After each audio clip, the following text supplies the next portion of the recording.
तो बच्चों आज हम लोग भारत के तटों का सामान्य परिचय पढ़ेंगे।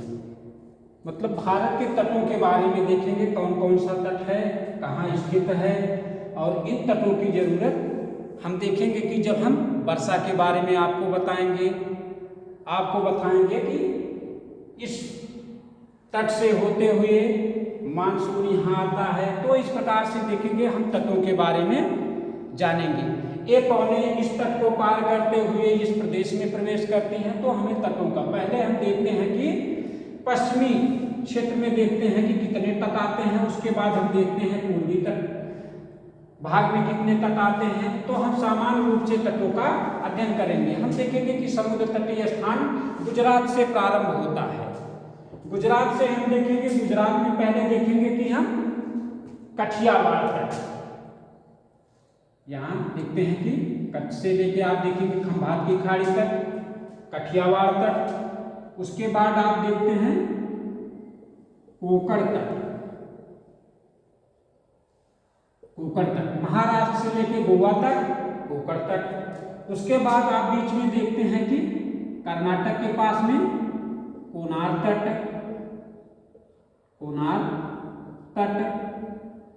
कर्नाटक राज्य के।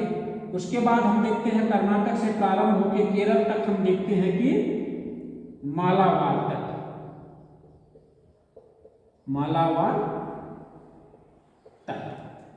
तो ये देखते हैं कि इसे पश्चिमी घाट भी कहते हैं, अर्थात हम पश्चिम में देखेंगे कठियावाड़ तट, कोकण तट, कोनार तट, मालाबार तट। तो मालाबार देखते हैं केरल, लास्ट में केरल आ जाता है। तो अब पूर्वी भाग में चलते हैं तो देखते हैं कि यहाँ पे कोरोमंडल तट, कोरोमंडल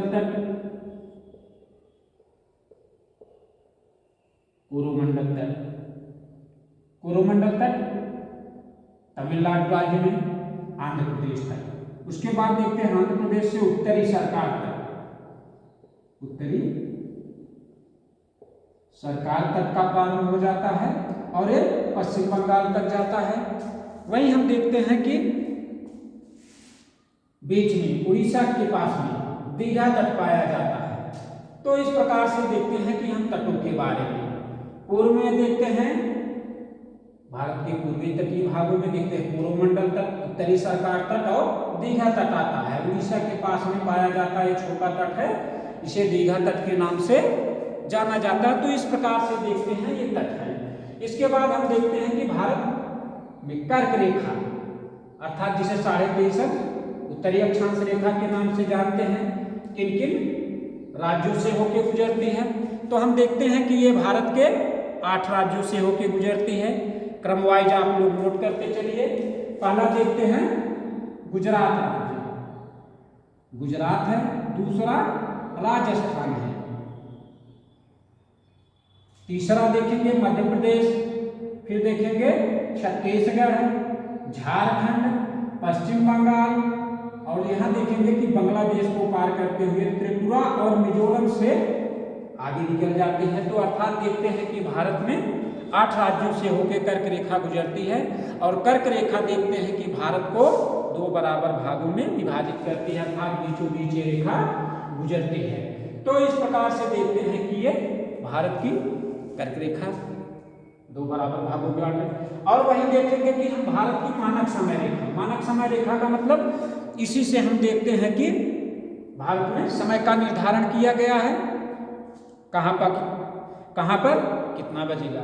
तो देखते हैं कि ये ग्रीनविच रेखा से 5.5 घंटे आगे है।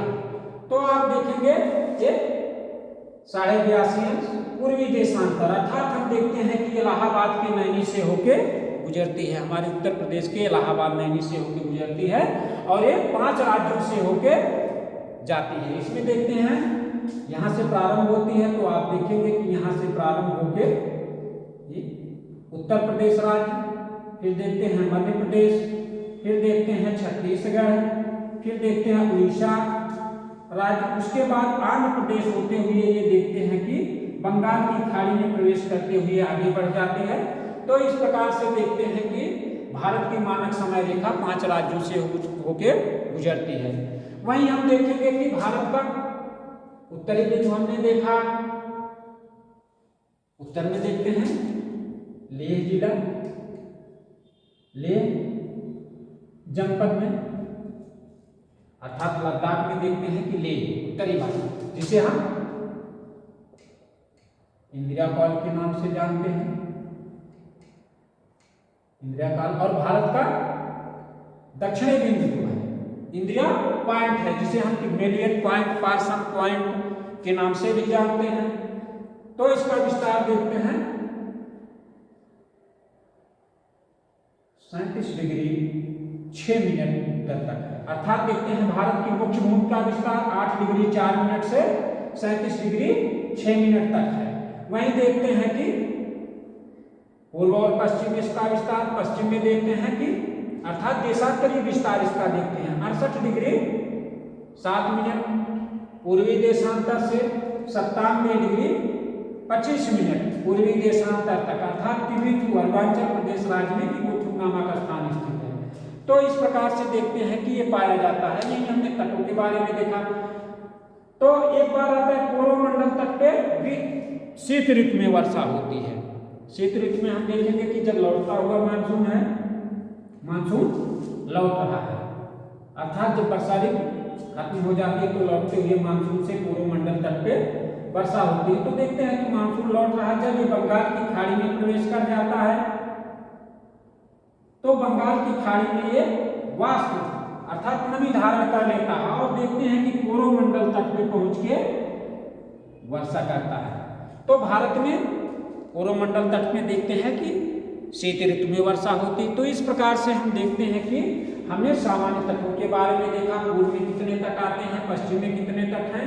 तो इस प्रकार से देखा। यही देखते हैं कि हम मन्नार की खाड़ी है, यहाँ देखते हैं कि पाक जल संधि है जो भारत और श्रीलंका को अलग करती है। तो इस प्रकार से देखते हैं कि ये पाया जाता है।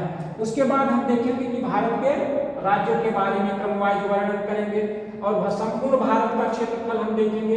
देखते हैं कि 32,86,263 वर्ग किलोमीटर भारत का क्षेत्रफल है, अर्थात देखते हैं कि विश्व के क्षेत्रफल के 2.4%।